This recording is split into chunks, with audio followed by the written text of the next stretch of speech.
लेकिन पदयात्रा के बाद भी सरकार बात नहीं मानी। यह काला कानून जो है सरकार वापस ले ले। तो यह इतना बड़ा कातिलाना हमला नीतीश कुमार जी नहीं करते। पूरे बिहार के लगभग हर जिले से हजारों की संख्या में लोग आ रहे हैं। अब न सिर्फ न्यायालय का दरवाज़ा खटखटाए बल्कि हम लोग सड़क पर भी आंदोलन कर रहे हैं। उसके अधिकारों पर इतना अतिक्रमण हुआ, इतना हकमारी हो रही है। जिस दिन यह काला कानून 2015 में माननीय मुख्यमंत्री नीतीश कुमार जी के द्वारा लाई गई। देखिए, कल अति पिछड़ा समाज की आवाज़ को बुलंद करने के लिए अब रामबली चंद्रवंशी पूर्व एमएलसी जो हैं वो उन्होंने आह्वान किया है। कल बिहार विधानसभा का घेराव करने जा रहे हैं। हमारे साथ मौजूद हैं पूर्व एमएलसी रामबली चंद्रवंशी जी। कल बिहार विधानसभा का घेराव के लिए आपने आह्वान किया है। हाँ, कल हम लोग अति पिछड़ा आरक्षण बचाओ संघर्ष मोर्चा के तत्वाधान में पिछले करीब समझिए तो 8 वर्षों से जिस दिन यह काला कानून 2015 में माननीय मुख्यमंत्री नीतीश कुमार जी के द्वारा लाई गई, जिसमें अपेक्षाकृत संपन्न 3 जातियाँ यथा तेली, चौरसिया और दांगी को अति पिछड़ा में शामिल कर देने से अति पिछड़ा जो परंपरागत अति पिछड़ा था, मूल अति पिछड़ा था, उसके अधिकारों पर इतना अतिक्रमण हुआ, इतना हकमारी हो रही है कि जब हम लोगों ने आंकड़ा में इसको प्रस्तुत करने लगे तो लगभग 70 से लेकर के 100% तक का हकमारी हो रही है।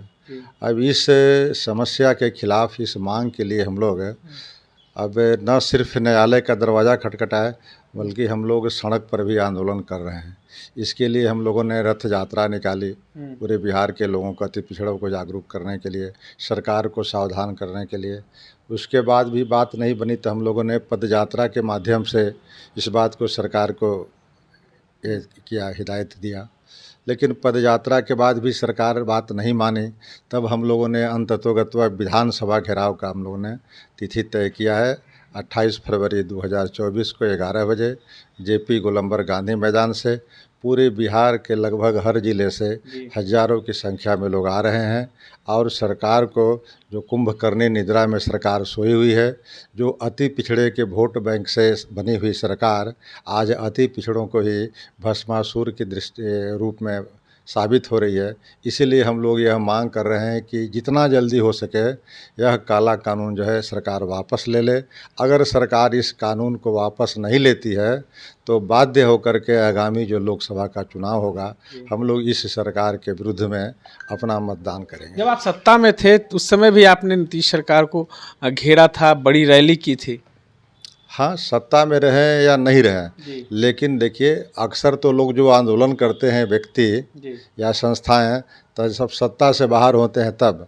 लेकिन मैं सत्तारूढ़ दल के विधायक रहते हुए और मेरी अभी लगभग 3 बरस की बची हुई शेष अवधि थी, बावजूद इसके हमने इतने बड़े पैमाने पर अति पिछड़े के अधिकारों का जो हनन हुआ उसके खिलाफ सड़क पर उतरा हूं। और इसके लिए मैं पहले भी कहा हूं, आज भी उस बात को दोहराता हूं कि इसके लिए मुझे जितनी भी कुर्बानी देनी पड़ेगी उसके लिए हम लोग तैयार हैं। लेकिन इस लड़ाई को हम लोग जीतेंगे। अंततोगत्वा हम लोग को आमरण अनशन पर भी उतरना पड़ेगा तो उतरेंगे, लेकिन इस लड़ाई को हम लोग लड़ करके बिहार विधानसभा का बजट सत्र चल रहा है, इस दौरान बिहार विधानसभा का घेराव करना, क्या लगता है आप लोग को सरकार अनुमति देगी? अब बजट सत्र हो या उसका कोई भी सत्र हो, उससे हमारा वास्ता तो नहीं है।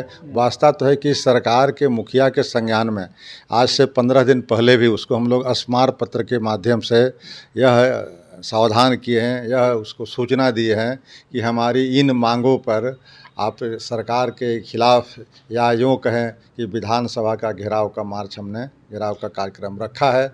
अब सरकार की जिम्मेवारी बनती है, अगर मेरे लोगों के किसी तरह की कोई क्षति पहुंचती है, कोई हानि पहुंचती है, किसी तरह का कोई हिंसात्मक दंडात्मक कार्रवाई होती है, तो इसकी सारी जिम्मेवारी सरकार को होगी। कि जब मैंने 15 दिन पहले यह सूचना दिया था और शासन प्रशासन से लेकर के सरकार और गवर्नर तक मैंने लिखित सूचना दिया हूं कि यह मेरा मांगे है, इन मांगों के समर्थन में हम सड़क पर उतरेंगे। तब यह सरकार की जिम्मेवारी बनती है कि सरकार इस पर पहल करे। अच्छा, एक अंतिम सवाल है, नीतीश कुमार को अति पिछड़ा समाज का नेता कहा जाता है, क्या सही है?